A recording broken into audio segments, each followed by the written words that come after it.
Ons net saam bid. Ons bid net saam.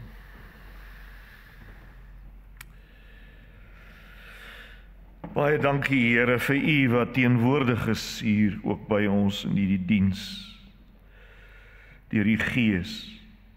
Alhoewel U, Here Jesus, in die menslike natuur by die Vader is U deur U Godheid ook hier by ons. En deur U en in U is U liefde, God se liefde, enorm vir almal wat by hom ingesluit is. So onpeilbare liefde. En is bykans onmoontlik om dankbaar genoeg te wees vir vrye guns en genade vir sondaars wat dit hoegenaamd nie verdien nie. Here, U getrouheid en goedheid teenoor almal wat die Heilige Gees ontvang het, is so enorm groot. Dankie weer eens vir die Heilige Skrif. Dankie Here oor hoe U die afgelope 2 dekades wat ons nou van gepraat het, hierdie skrif laat bedien het van hierdie kansel af. Here, en dat U in 20 jaar hierdie klein gemeente wat voorheen nog kleiner was, dat U ons ook deurgedra en gehelp het, ook materieel deurgedra en gehelp het. En so glo ons, Here, sal dit nou wees en in die toekoms. Dankie vir die Heilige Skrif wat verkondig is en was en nou weer hier vanmôre, hierdie gedeelte waarin ons so helder, so duidelik sal kan sien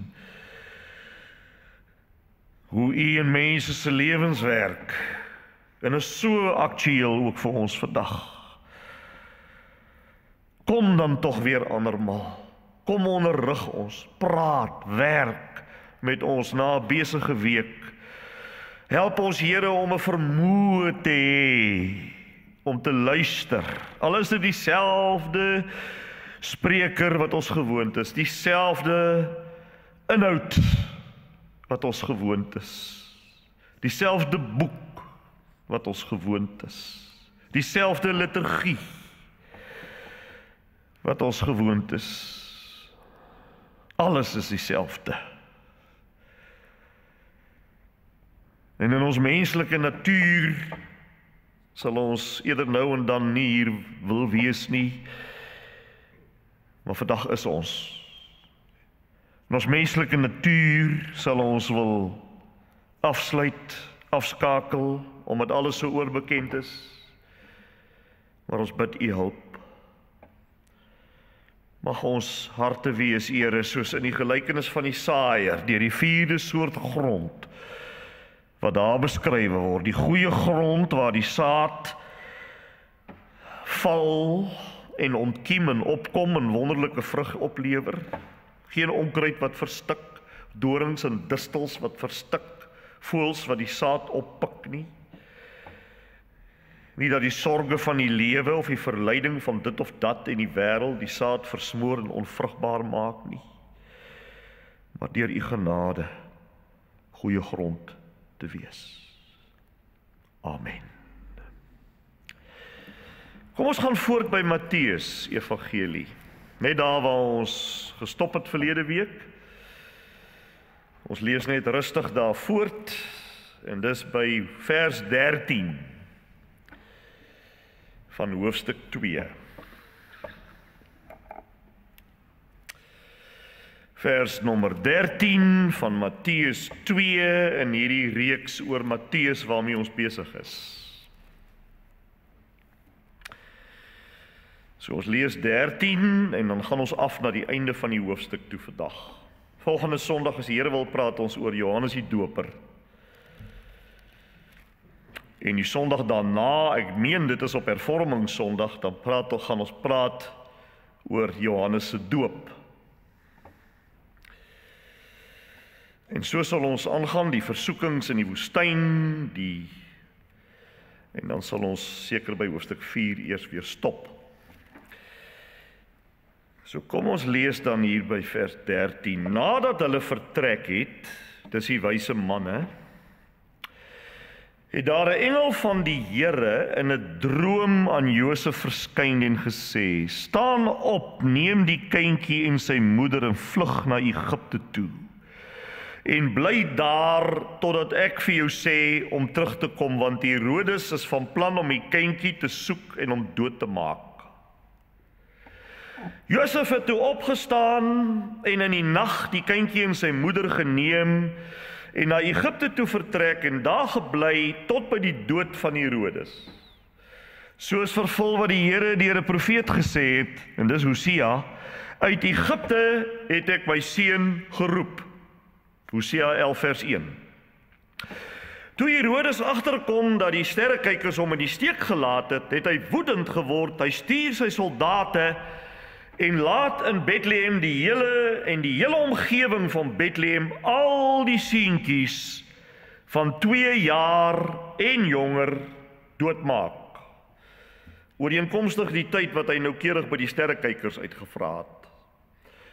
Toe is die woord vervul wat die Here deur die profeet Jeremia gesê het in Jeremia 31 vers 15: "'n gekerm word in Rama gehoor, 'n gehuil en 'n groot gejammer. Rachel treur oor haar kinders en wil nie getroos word nie, omdat hulle nie meer daar is nie." Sluit die aanhaling. Matteus sê: "Na die dood van Herodes verskyn daar 'n engel van die Here in 'n droom aan Josef in Egipte en sê: "Staan op, neem die kindjie en sy moeder, gaan terug na die land van Israel, want die mense wat die kindjie se lewe gesoek het, is dood."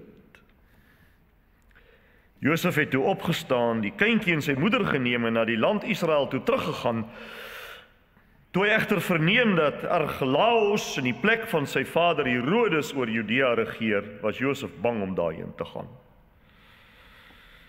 Nadat God hom in 'n droom 'n aanwysing gegee het, is hy na die landstreek Galilea toe. Daar aangekom, het hy gaan woon in 'n dorp met die naam Nasaret. So is vervul wat deur die profete gesê is: "Hy sal Nasareëner genoem word." En dit staan nêrens in die profete nie.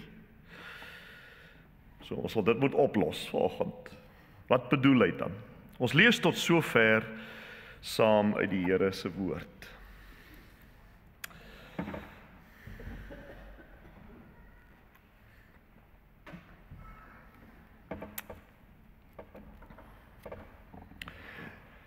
Vriende, wanneer 'n gordyn oopgetrek word, wanneer 'n toegetrekte gordyn oopgetrek word, dan word dit sigbaar wat andersins nie sigbaar sou wees nie.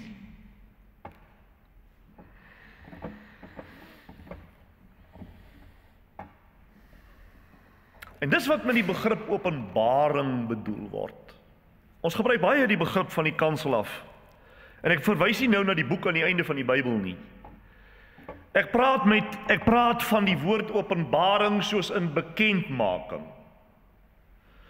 Die woord openbaring of bekendmaking beteken soos om 'n gordyn oop te trek, sodat dit wat onsigbaar is, sigbaar word. Dit wat onbekend was, nou bekend word.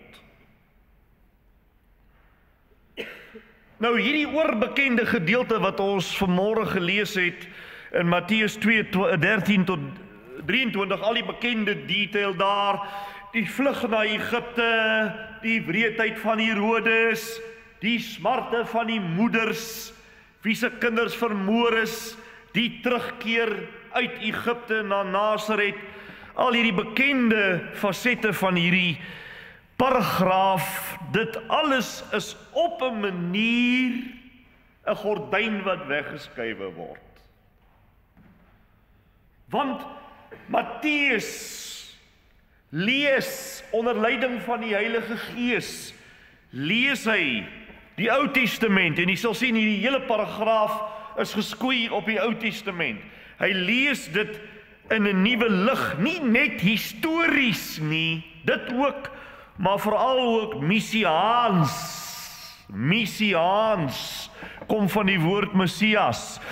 En toe Matteus die Ou Testament so lees, wat sien hy? Toe sien hy hoe dat die hele Ou Testament en hoe dat die volk van Israel ewe skielik nou plotseling met die Messias se geboorte in vlees en bloed op die aarde kom in een pasgebore seentjie. Hy is Israel. Hy is die Ou Testament in perfeksie.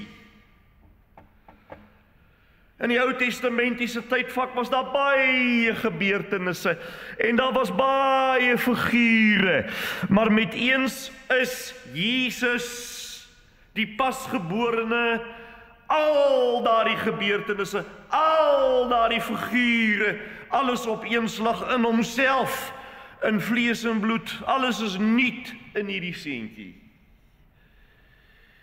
Elke greintjie van dit wat God oor 4000 jaar lank beloof het hy onthou. Niks is vergete nie. Hy onthou alles. En nou met eens is alles van die Ou Testamentiese tydvak weer teenwoordig in een klein enkele baba seun, lewend, polsend teenwoordig. In die Ou Testamentiese tydvak was daar byvoorbeeld Israel, die volk wat seun van God genoem word. Nou is daar 'n nuwe seun van God. Daar was 'n Farao, nou is daar 'n nuwe Farao. Daar was 'n Moses, nou is daar 'n nuwe Moses. Daar was 'n Egipte, nou is daar 'n nuwe Egipte. Daar was moeders wat geween het, nou is daar nuwe moeders wat ween. Daar was 'n slawerny, nou is daar 'n nuwe slawerny. Daar was 'n hoop, nou is daar 'n nuwe hoop. Daar was 'n Josef, nou is daar 'n nuwe Josef. Daar was 'n takkie uit Isaai, nou is daar 'n nuwe takkie uit Isaai. Daar was leidinggewing deur drome, nou is daar skielik nuwe leidinggewing deur drome. Daar was uitredding van lewens, nou is daar 'n nuwe soort uitredding van lewens. In een seentjie.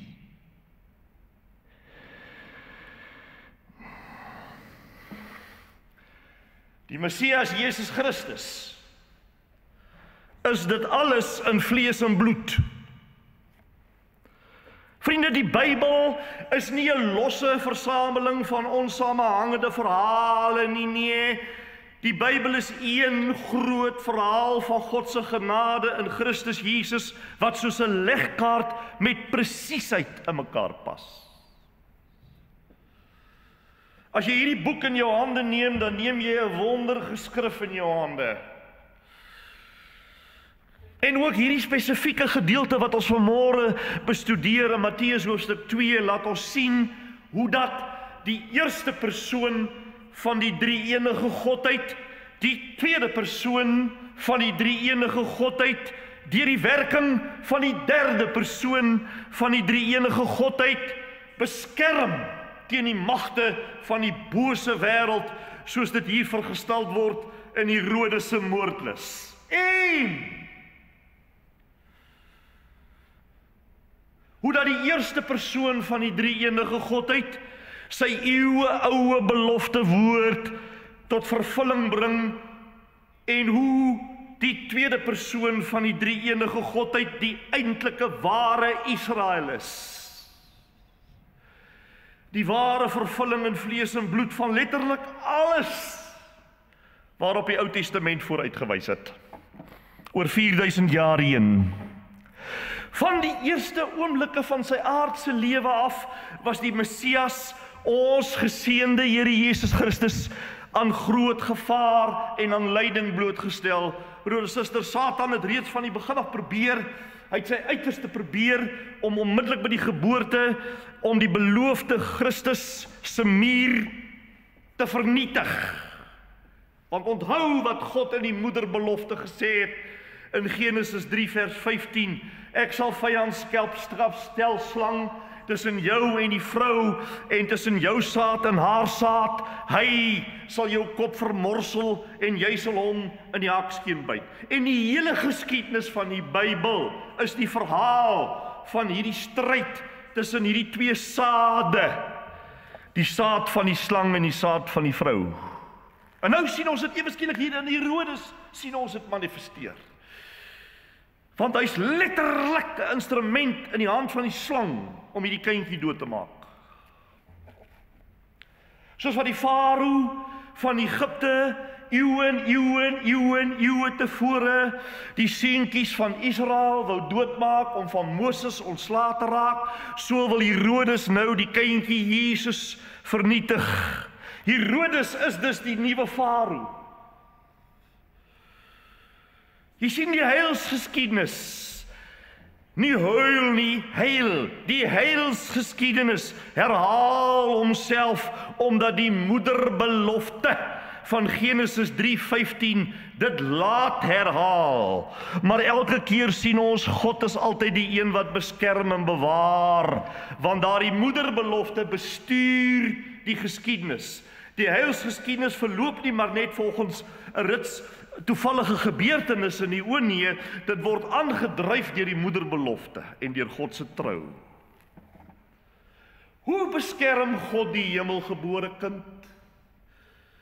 Hy doen dit deur sy woord, hy doen dit deur die engel, hy doen dit deur 'n eenvoudige gehoorsame man met die naam van Josef.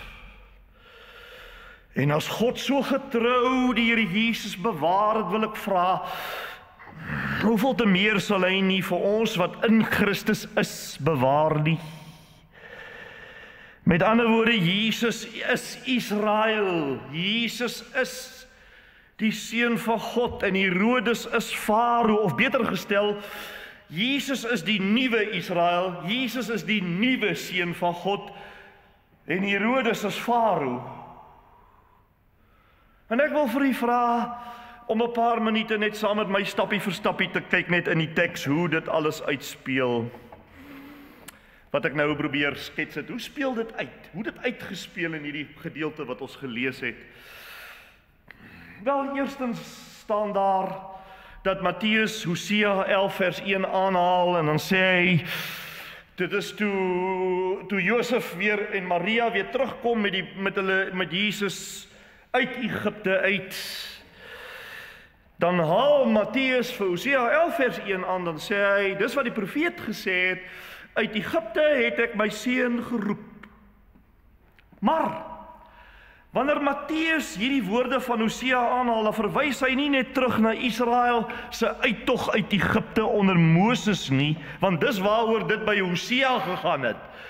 Hosea, daai woorde het Hosea gepraat en het hy verwys na hoe God voor sy tyd eeue, hoe hy sy volk uit Egipte uitgelei het onder leiding van Moses, wat ons nou onlangs in Exodus bestudeer het. Met ander woorde, Hosea praat van Israel as die seun van God. Uit Egipte het ek my seun geroep. Israel is die seun van God in Hosea. Maar Matteus sien, onder inspirasie van die Heilige Gees, dat Jesus die ware seun van God is en dat hy die volk Israel is, in een persoon van homself saamgevat. Wat Israel nie kon nie, kan hy en het hy. Wat Israel nie kon voltooi nie, het Jesus voltooi. Soos wat Israel uit Egipte uitgeroep was onder Moses, word die kind Jesus nou ook uit Egipte teruggeroep. Al is hy nog 'n baba. Israel het gefaal, Jesus nie. Jesus lewe Israel se geskiedenis oor, maar hy doen dit volmaak. Is dit nie onbeskryflik nie? Die Here Jesus Christus is die ware Israel. Hy's die ware seun. Hy leef die geskiedenis van Israel oor. En hy skakel die afvalligheid en die sondes uit. En daarom is nie Israeliete uit al die nasies wat in Jesus Christus is, die ware Jode, al is hulle nie etniese Jode nie. Hulle is die ware Israeliete. Daarom sê Jakobus in sy brief in Jakobus 1 vers 1, waar hy sê aan wie hy skrywe, dan sê hy, ek skrywe hierdie brief aan die 12 stamme wat oral versprei is, maar hy skrywe nie vir Jode nie, hy skrywe vir Christene uit al die nasies, maar hy sê, hulle is die 12 stamme, al is hulle nie die 12 stamme nie. Hulle is die ware Israeliete, die ware Jode. Maak nie saak wie u is nie, uit watter etniese tyd u is nie, as u vanmôre in die Here Jesus Christus is, nie met lippediens nie, vergeet dit tog. Nonsens, lippediens, wat waarlik in die Here Jesus is, dan is u die ware Jood. Tweedens, Herodes is die nuwe Farao. Die verhaal van Herodes wat die pasgebore baba seuns laat doodmaak is 'n duidelike herhaling van wat Farao gedoen het in Eksodus 1 en 2. Duidelik. Soos wat die Farao van ouds gevoel het, voel Herodes ook nou bedreig deur 'n nuwe koning. Hy hoor hier's 'n nuwe koning gebore. Hy voel onmiddellik dat sy troon in gevaar is. En Herodes word op daardie manier die nuwe Farao, 'n tiran wat deur vrees en deur jaloesie beheer word. En hy gee 'n moordbevel net soos wat die Farao gedoen het. En Jesus word op sy beurt weer die nuwe Moses. Die een wat God se volk uit die ware slawerny van sonde en dood en oordeel en straf bevry. So daar's ook 'n nuwe slawerny. Daar's nie net 'n nuwe Farao nie. Daar's nie net 'n nuwe Moses nie. Daar's ook 'n nuwe slawerny. In die tyd van Moses was die slawerny in Egipte onder Farao. Maar Jesus is die nuwe Moses wat God se volk uit al die nasies uit die ware slawerny bevry. Dis die slawerny van sonde, dood en straf en ewige hel. Daar is ook 'n nuwe slawerny. Kan jy sien hoe opvallend is die ooreenkoms? Die kindermoord in Bethlehem roep op in ons herinnering die kindermoord in Egipte, dit roep dit op, en tog in beide gevalle beskerm God sy uitverkore leier. Eers beskerm hy vir Moses, nou beskerm hy weer die Here Jesus Christus. God se planne loop nie vas deur menslike doen en late en geweld selfs nie, maar kan jy sien, daar's nou skielik 'n nuwe Israel, 'n nuwe seun van God, 'n nuwe Farao, 'n nuwe Moses, 'n nuwe slawerny, 'n nuwe Egipte, en ook 'n nuwe Rachel. Derdens, daar's ook 'n nuwe Rachel. Matteus haal onder leiding van die Heilige Gees Jeremia 31 vers 15, wanneer Matteus nou so praat oor hoe Herodes nou al die kindertjies laat doodmaak het in Bethlehem en in die omgewing van Bethlehem, en hoe die ouers huil en treur, en veral die ma's huil en treur oor die kinders wat dood is, dan haal Matteus Jeremia 31 vers 15 aan, waar Jeremia sê, 'n stem is in Rama gehoor, geween en groot gekerm, Rachel ween oor haar kindertjies. Nou in Jeremia se tyd, eeue voor Christus natuurlik, het dit gegaan oor, u weet dit sekerlik, dit gegaan oor die Babyloniese ballingskap, die volk wat in ballingskap weggevoer was, en die moeders wat getreur het oor hulle kinders. Rachel word gesien as die moeder van hulle almal. Sy het by die tyd van die ballingskap nie meer gelewe nie. Rachel was eeue voor die ballingskap wat sy reeds heen gegaan. Sy was nie daar nie, sy was nie self daar nie, sy het nie self gehuil nie, sy het nie self gewee nie. Maar Rachel word gesien as 'n soort van 'n groepshoof. Sy word gesien as sy verteenwoordig as dit ware, om te onthou sy was die moeder van Josef en Benjamin, hè. So sy word gesien as 'n soort verteenwoordiger van die moederhart van Israel. 'n soort groepshoof. En wanneer Matteus hierdie teks nou kom aanhaal, dan sê hy eintlik Bethlehem Bethlehem se moeders is nou weer Rachel. Kan jy sien? Bethlehem se moeders is nou weer Rachel. Hulle huil oor hulle kinders, hulle seentjies, slagoffers van Herodes se goddeloosheid en wreedheid. So hier het ons nou met eens ook 'n nuwe Rachel. Die nuwe Rachel is die maas van Bethlehem. Maar let op,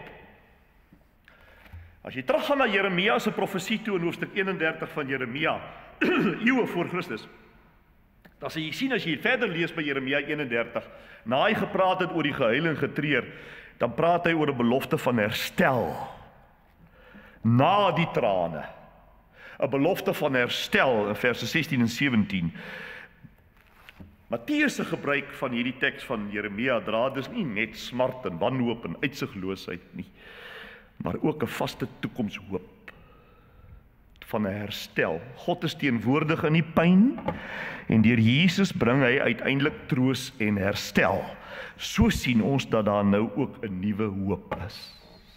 'n Nuwe hoop. Sien net 'n nuwe Rachel nie. Daar's ook 'n nuwe hoop. Maar daar's ook 'n nuwe droom. Daar's ook 'n nuwe droom. Wie het dit gesien? Daar's ook 'n nuwe Josef. Wie het dit gesien? Daar's 'n nuwe Josef en 'n nuwe droom. 3 keer in Matteus 2 lei God vir Josef, Jesus se aardse vader, lei hy hom deur drome. Eers toe hulle gevlug het, toe hulle moet terugkeer en later die vestiging in Nasaret, 3 keer. En soos die Josef in Genesis, Jakob se seun, ontvang hierdie Josef ook goddelike leiding, goddelike openbaring deur drome, en sy gehoorsaamheid red lewens, net soos Josef se gehoorsaamheid lewens gered het. Josef van die Ou Testamentiese Egipte red sy familie van hongersnood. Josef, die vader van Jesus, red sy seentjie, die Messias, van Herodes se kloue.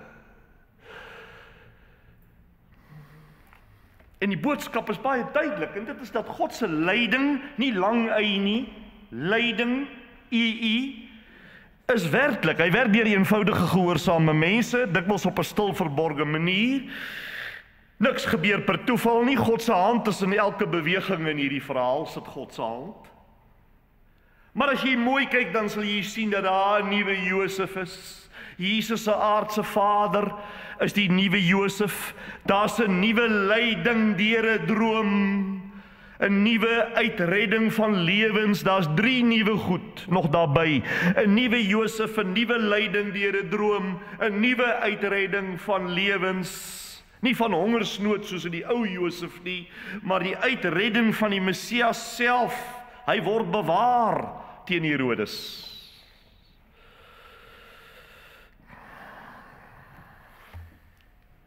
En dan is daar 'n nuwe takkie. Wanneer Matteus sê Jesus sal Nasareëner genoem word, dan vind, en hy sê, die profete sê so, dan vind ons nie 'n presiese vers in die Ou Testament wat dit presies so sê nie. En daarom sinspeel Matteus heel waarskynlik op die Hebreëse woord uit Jesaja 11 vers 1, die Hebreëse woord netzer, wat beteken tak. Waar Jesaja 11 vers 1 sê, 'n takkie sal uitspruit uit die stomp van Isaai. Isaai was Dawid se pa. So daar sê Jesaja, die Messias gaan uit die Dawids huis kom. 'n Takkie, dis die Messias, 'n takkie gaan uitspruit uit die stomp van Isaai. Jesus is die tak, die nederige groei uit 'n stomp wat dood gelyk het. En as jy kyk na Nasaret, die tuisdorp van die Here Jesus van hierdie oomblik af, dan was dit 'n eenvoudige veragte plek. Nathanael sê in Johannes 1 vers 46, kan daar enige iets goed uit Nasaret kom? Bedoelende niks. Dis 'n eenvoudige takkie. Heel waarskynlik die woordspeling in die Hebreëus wat Matteus na verwys, want onthou, Matteus skrywe vir Jode, hulle ken die Hebreëus. Maar dit wys vir ons dat God se Messias kom nie in wêreldse glans nie na die wêreld. Hy kom in nederigheid. Sy koningskap begin nie by 'n troon nie, maar in 'n stal en later in 'n veragte ou dorpie. Maar daar is 'n nuwe takkie uit Isaai. Jesus is dit. Daar's 'n nuwe takkie. Ek wil hê jy moet sien, en jy sien dit alreeds. Ten slotte wil ek hê jy moet net sien hoe dat daar 'n meervlakkige beeld van Jesus geskilder word in hierdie paar verse wat ons gelees het. 'n Meervlakkige, daar's verskillende vlakke van beeld van hierdie Jesus wat die Heilige Gees voor ons kom neersit. As die nuwe Moses oorleef Jesus die kindermoord, nes Moses. En hy lei sy volk uit 'n dieper Egipte. 'n dieper Egipte. Die Egipte van sonde, verslawing, hel, oordeel en straf. Lei hy sy mense na 'n dieper Egipte, na verlossing. Daar is dus ook 'n nuwe Egipte. Daar's 'n nuwe Egipte.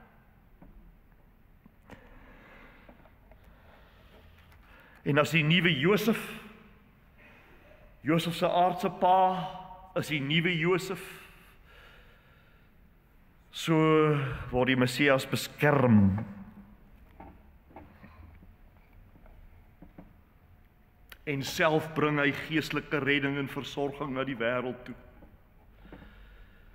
Soos wat Josef in die Ou Testamentiese tyd daar gesit het as die eerste minister en brood en voedsel en graan uitgedeel het in die tyd van die hongersnood. Die ouens kom net en hy deel net die brood en die graan wat hy opgevaar het, deel hy uit. Hy deel dit uit. As jy dit sien in die Ou Testament, dan moet jy sien die groter Josef wat die seëninge uitdeel aan almal wat vra. Hy sê vir die Kanaanitiese vrou in Johannes 4, as jy net gevra het, sou ek vir jou lewende water gegee het.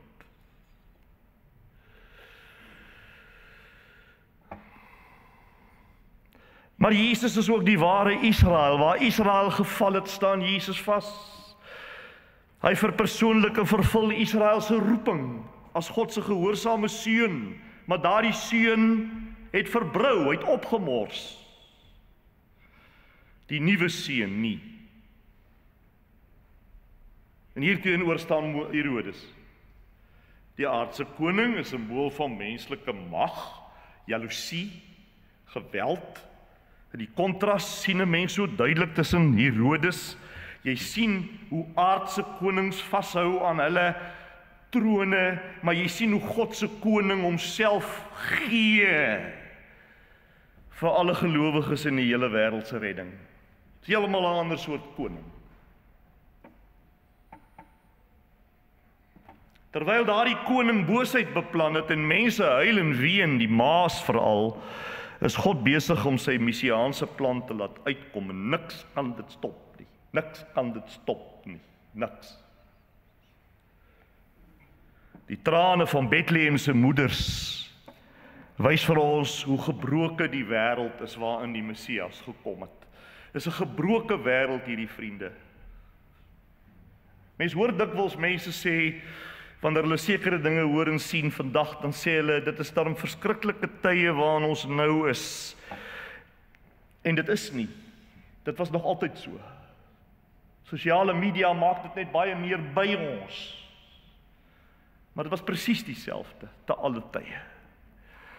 Jesus word nie gebore, hy word nie in 'n wêreld van vrede en gemak gebore nie, maar in 'n wêreld van geweld, lyding en dood. Maar dit is juist die wêreld wat hy kom red.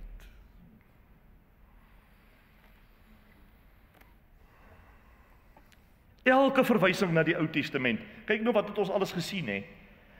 Elke verwysing van die Ou Testament in hierdie paragraafie, dit is uit Hosea, Jeremia en Jesaja.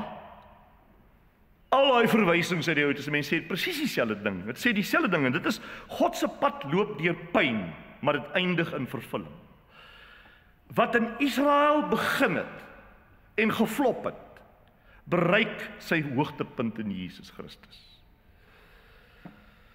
En daardie Here Jesus, die nuwe Israel, die nuwe seun van God, die nuwe Moses, die nuwe Takkie, kom om ons uit ons eie persoonlike Egipte te roep, want daar's 'n nuwe Egipte ook. Dis die Egipte wat binne in jou sit. Hy roep ons uit daardie Egipte, maar moenie vir 'n droom wag nie. Ons het die volle Bybel, omdat ons nou die volle skrif het, het ons nie drome nodig nie. Hy roep ons uit ons eie persoonlike Egipte van sonde en vrees en gebrokenheid na 'n nuwe lewe in hom. Is dit nie 'n verbuisterende woord nie? Matteus 2:12-23 is nie maar net 'n vertellingkie oor, jy weet, soos ek verlede week gesê het, vir die nostalgiese verhaaltjie vir Kersfees. Dis nie net 'n vertellingkie oor die baba seun Jesus se vlug na Egipte en sy terugkeer van Egipte. Dit is dit, maar dis nie net dit nie. Nee, hy wil vir ons sê dat toe die Here Jesus op die wêreldtoneel verskyn het, is daar met eens 'n nuwe seun van God, 'n nuwe Farao, 'n nuwe Moses, 'n nuwe Israel, 'n nuwe Egipte, 'n nuwe Rachel, 'n nuwe soort slawerny, 'n nuwe hoop, 'n nuwe Josef, 'n nuwe Takkie, 'n nuwe droom, 'n nuwe uitredding van lewens.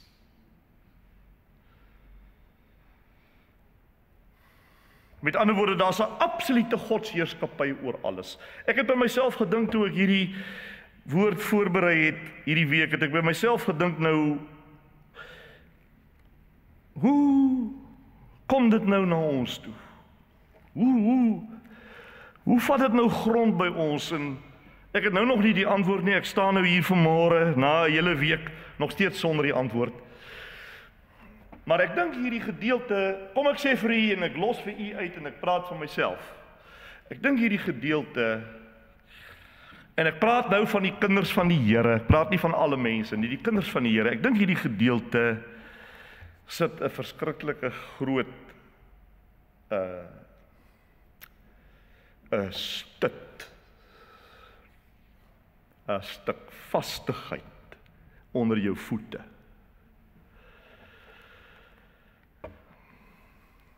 Dit sit 'n vastigheid onder jou voete. En veral jou geestelike voete, moenie nou na die skoene kyk nie. Jou geestelike voete. Het jy agtergekom dat u geestelike voete baie meer struikel as die fisiese voete? Wie het dit al agtergekom? So nou en dan, amper val ek nou. Maar dit gebeur eenmaal in 12 maande. Maar kyk 'n bietjie na jou hart. Kyk na u lewe en kyk hoe baie keer struikel die geestelike voete nie. Daarom het ons 'n stit nodig. Laat ons daarom ten slotte die Here prys vanmôre met Psalm 115 vers 1. Nie aan ons nie, Here, nie aan ons nie, maar aan u naam gee ons die eer. Ter wille van u troue verbondsliefde. Kom ons bid net saam.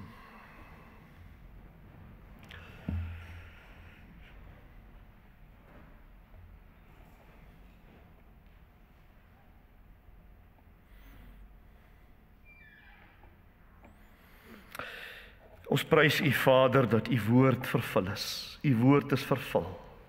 Uit Egipte het ek my seun geroep. En dat u, o Here Jesus, die ware vervulling is van al daardie skrifprofesieë. Ook die wat sê, hy sal 'n Nasareëner genoem word. Ons bid saam met die apostel Paulus in Kolossense 3 vanmôre, Here, mag u woord diep in ons woon. En ons in alles u dank en lof bring. In die naam van ons Here Jesus. Het is maklik om dit te doen in die kerkgebou, in die erediens. Moeiliker om dit te doen op 'n maandag. Of 'n dinsdag of 'n woensdag. Here, u goedertierenheid is groot bo die hemele. U trou is tot bo die wolke, soos 'n ander psalm sê. Ons as gemeente bring U al die eer en aan U alleen die eer. Amen.